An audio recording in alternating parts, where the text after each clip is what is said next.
trauma, stop drama, and then karma. Heal trauma, stop drama, and then karma. Heal trauma, stop drama, and then karma. Heal trauma, stop drama, and then karma.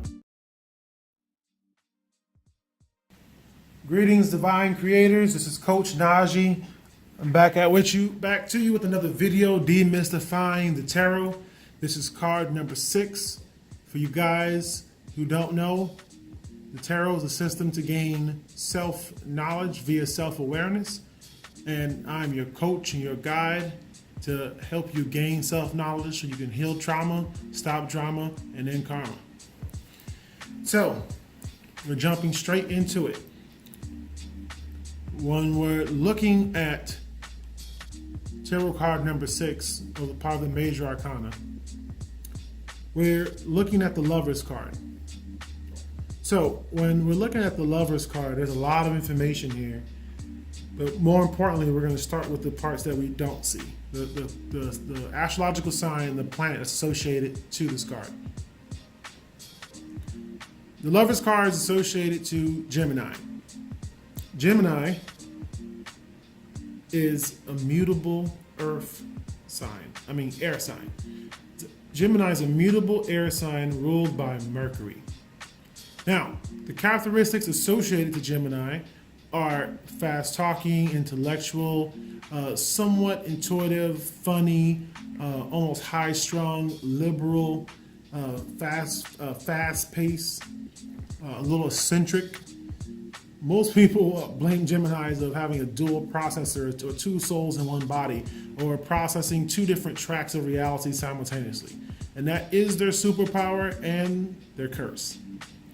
Because they're a mutable sign, they change. They're associated to the air. And we know how fast the air current can change, the air pressure can change, and especially here in Miami, Florida.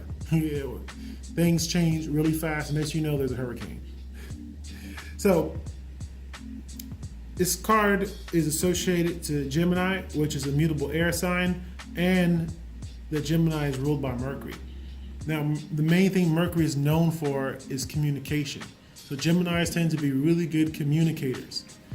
When we're looking at this card is important. So ask yourself, remember that you always want to ask yourself questions while you're doing the tarot. Tarot is a self-study. It is a system to gain self-knowledge via self-awareness. The only way to become aware is to study the cards, to apply them to your own life, and to your own situations and your own selves. Only then will you become the best reader you can become. So take what I'm saying and apply it to your own life and to your own self. So if you're a Gemini, look at this card and see how you relate to this. For any of the signs ruled by Mercury, look at the sign. Hey, what feelings come up? What is my intuition saying to me? What do I see with my third eye? How I use my third eye to look into my imagination? What symbols pop up? What pictures, what scenes pop up? We're looking at 6, number 6. 6 is associated to harmony, balance, synthesis, things coming back together, ebb and flow, integration. So this card is showing us we're starting to see the feminine and the masculine principle separate. And the Lover's card is all about the fulfilling that yearning of God or of love or of duality. It's about learning how to put the 2 halves together to make the whole. This angelic type creature up top represents the union of when these 2 are separate, they're suffering, and when they come together, there's this union. So when we're looking at this, there's a lot of symbolism here. We're looking at the generative force of the female and the expanding force of the male. We're looking at this tree over here. It's talking about the fertility that comes from the feminine principle. And we're also looking at the powerful masculine energy when it burns too hot. When it burns too hot, it destroys.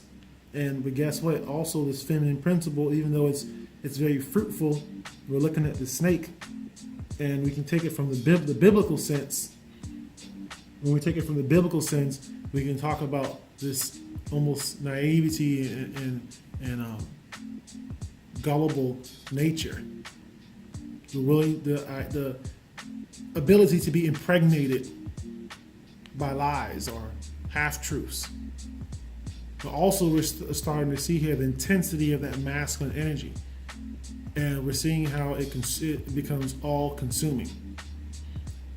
Notice the robe is wrapping around both of them. So we start to see what happens. We look over here, we look at the mountains in the back. Mountains are symbolic of wisdom, height, challenges, things one must go through, obstacles to overcome, perspective. And we see water and green grass. So we're starting to see that there's a lot for these two to experience here. And we literally have almost all the elements. We have air, we have earth, we have water, and we have fire, all in one card. So when we're looking at the Lover's card, this is about energy coming together.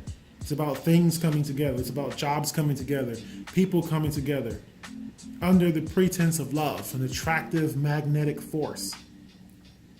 Upside down, we're looking at things that aren't coming together.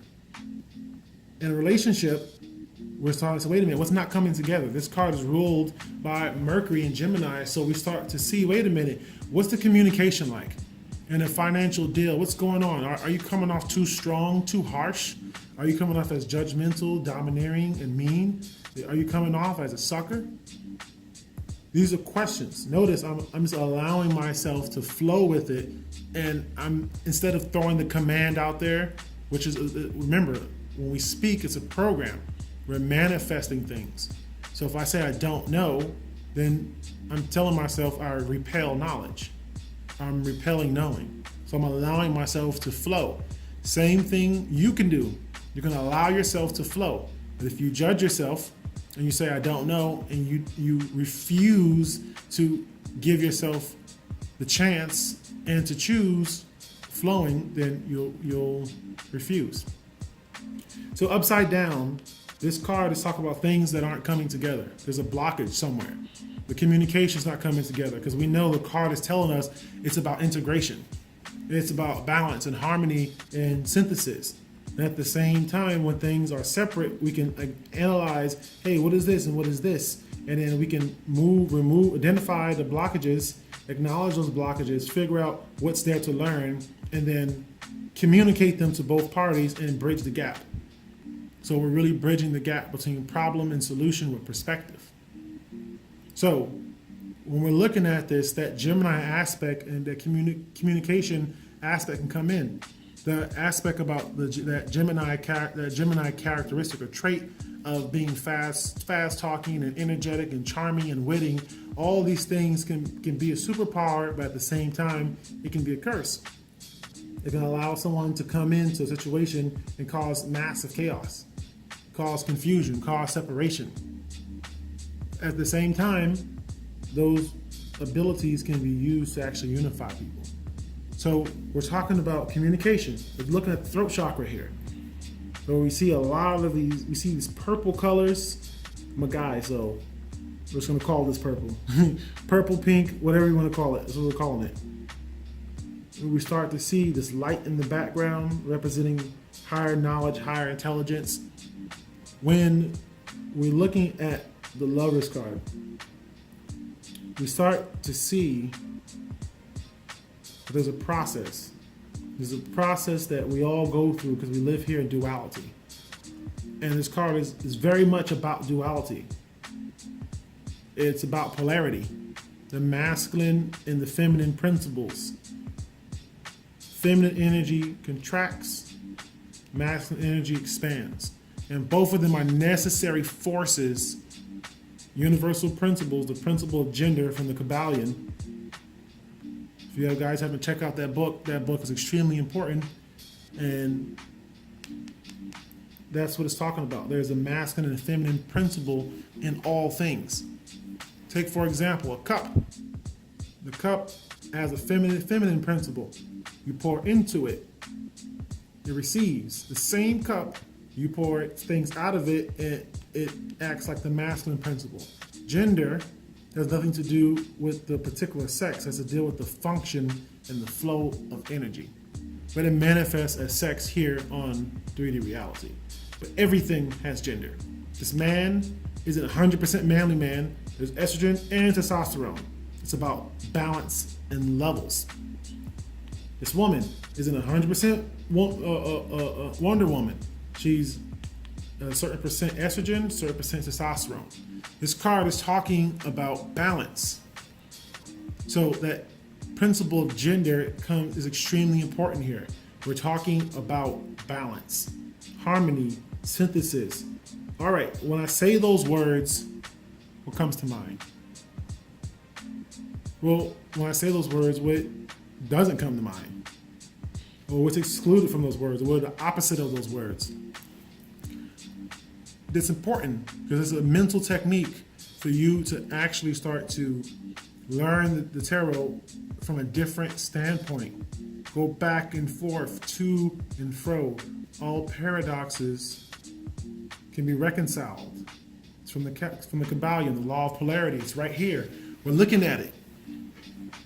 The law of gender, we're looking at it.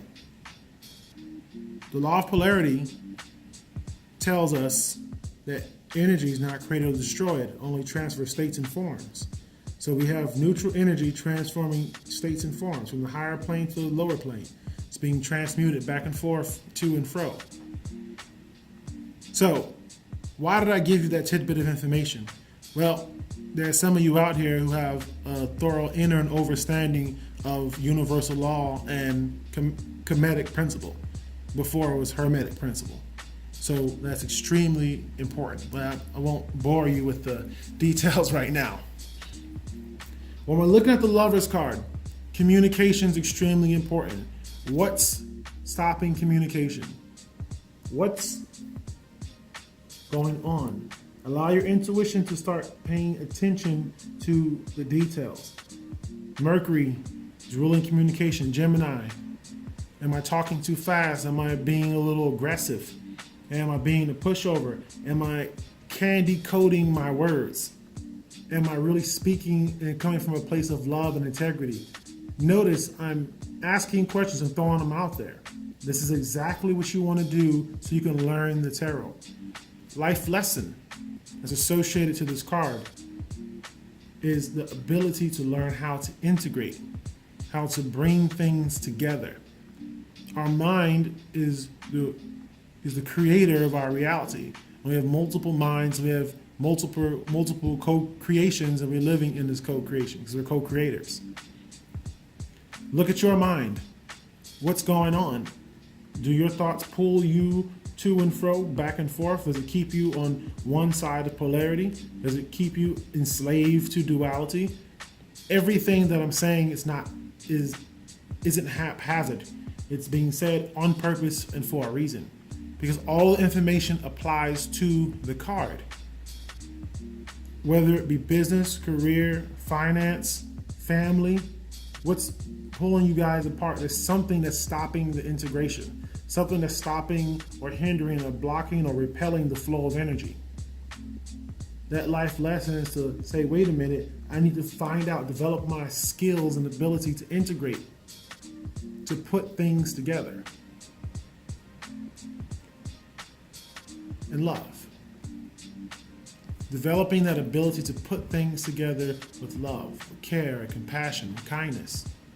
Is my communication missing compassion and caring and kindness? Is my presentation missing a little love in the detail? Am I investing and putting my time and energy into something for other reasons that are outside of love? You want to allow the information to come to you, speak to you.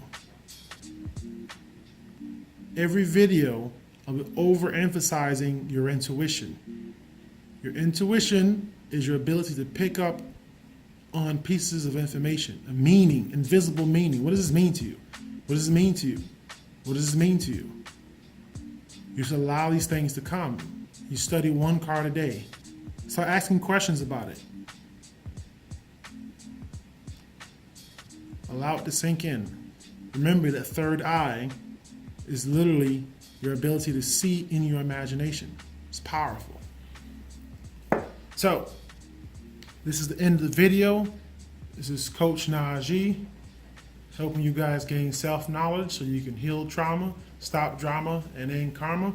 If you liked the video, go ahead, like, and subscribe. If you have any questions, feel free to go ahead and send me an email. And till next time, have a great day.